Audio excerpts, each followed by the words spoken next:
How's it going, everyone? I hope you're all doing really well, and happy weekend. It's obviously a weekend of much reflection for MULN stockholders.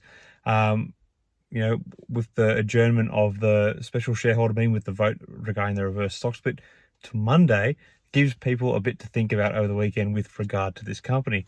Now, obviously, I'm sure you guys are all across it that the company didn't have enough or sufficient votes in to be able to say that, yes, we've got a majority that are in favor of a reverse stock split of a figure between 1 to 2 to 1 to 100 for the board to determine. So they didn't get the numbers for that to get the vote up, but they did have a clause in there that they could postpone the meeting, and that's what's basically happened. It's going to be now on Monday at 9:30 a.m. If you've already voted, your vote will stand.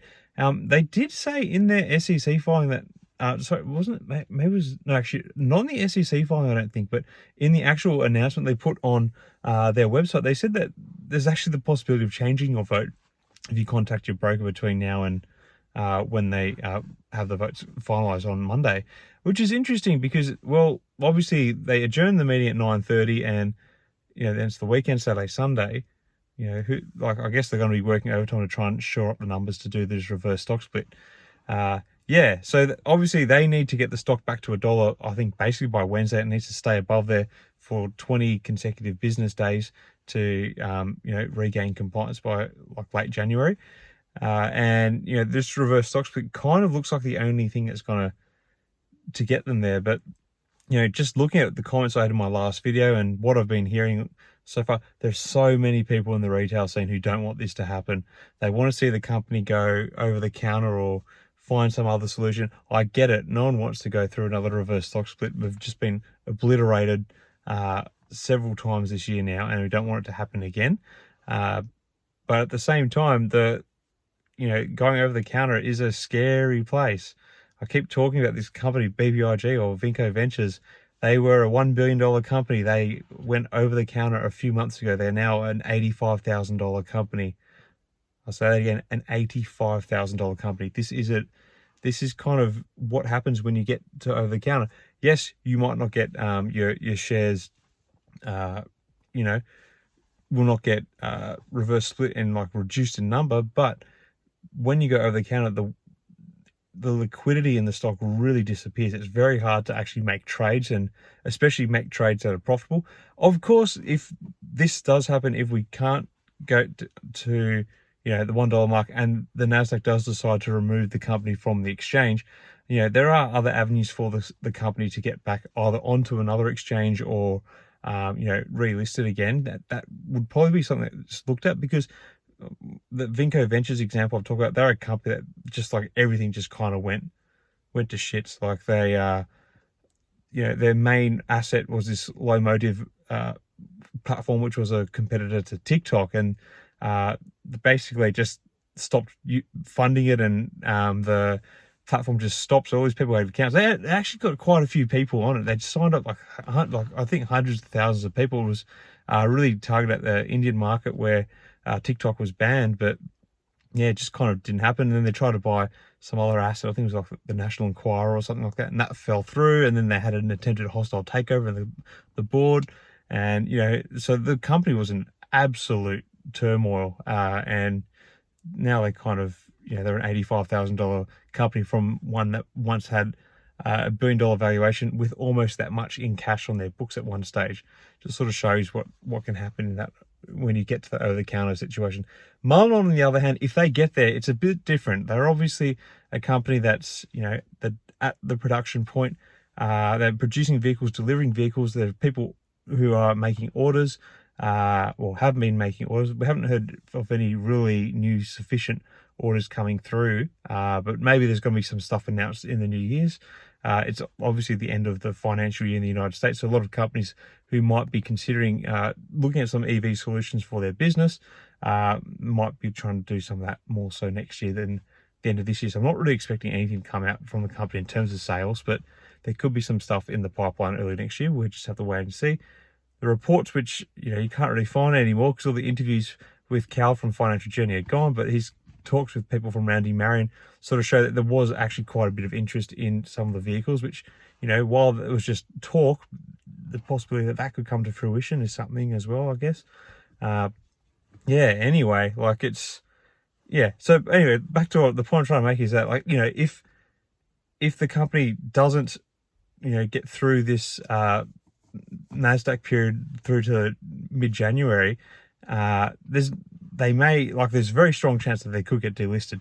But that being said, the company's in a better position than this other company that I've followed recently that did get delisted and went over the counter and has just basically gone to nothing.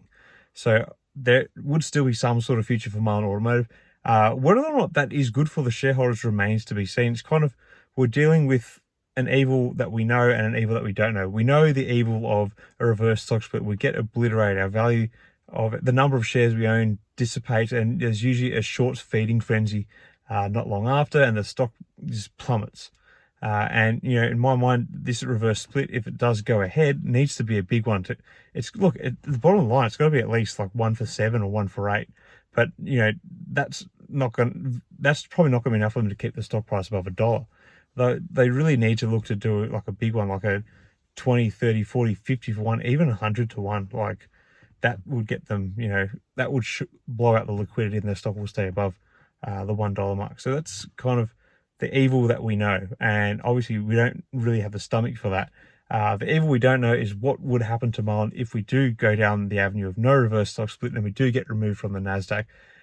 Is there a way that we get our money back? Is there a way that we recover value? Is that an avenue for the company to actually be able to kind of move away from the issues and hurdles it's faced from a financial, or I guess a financial market side, and be able to really drill down on their operations? I don't know, and I don't think it would be, to be honest, because the talk is that the company's going to have to actually raise more money next year.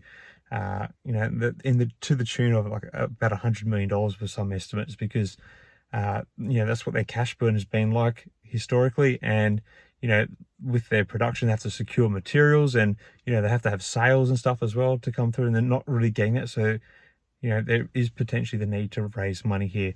So either way, it's like a rocky road ahead. I think at the end of the day, I think what's really on my mind, what I'd really like to see here is, I'd love to see something happen with the board. I think that there's a lot of problems with the board. There's not a lot of confidence in the way they've handled MULN, especially from a financial point of view. I think there's too much self-interest in the board. Yes, it's good for them to be motivated for the company to financially perform well, but they're doing like trickery with accounting to reward themselves and hurt the shareholders. And I think that's kind of, they need to answer for that, I think. So I think maybe if we don't vote for the reverse stock split, it could be a point where the board can really be looked at, because they've actually, in a sense, they've actually failed to have the confidence of the shareholder base, which is their role, and they've failed to serve the shareholders, because there's a potential we're going to get kicked off the NASDAQ. So while it might hurt, at least the board might be held accountable for what's going on. And when I say board, I'm particularly thinking about the CEO here. He's obviously the one that is really in the firing line of a lot of people online. Yeah. Anyway, so just a couple of thoughts, for the weekend.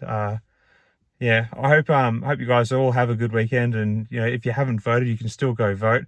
I'm sure they'll count. They want to get enough votes to be able to secure this reverse stock split. This is not me advocating to vote for the reverse stock split. You do what you think is right. It's a tough situation either way, I guess.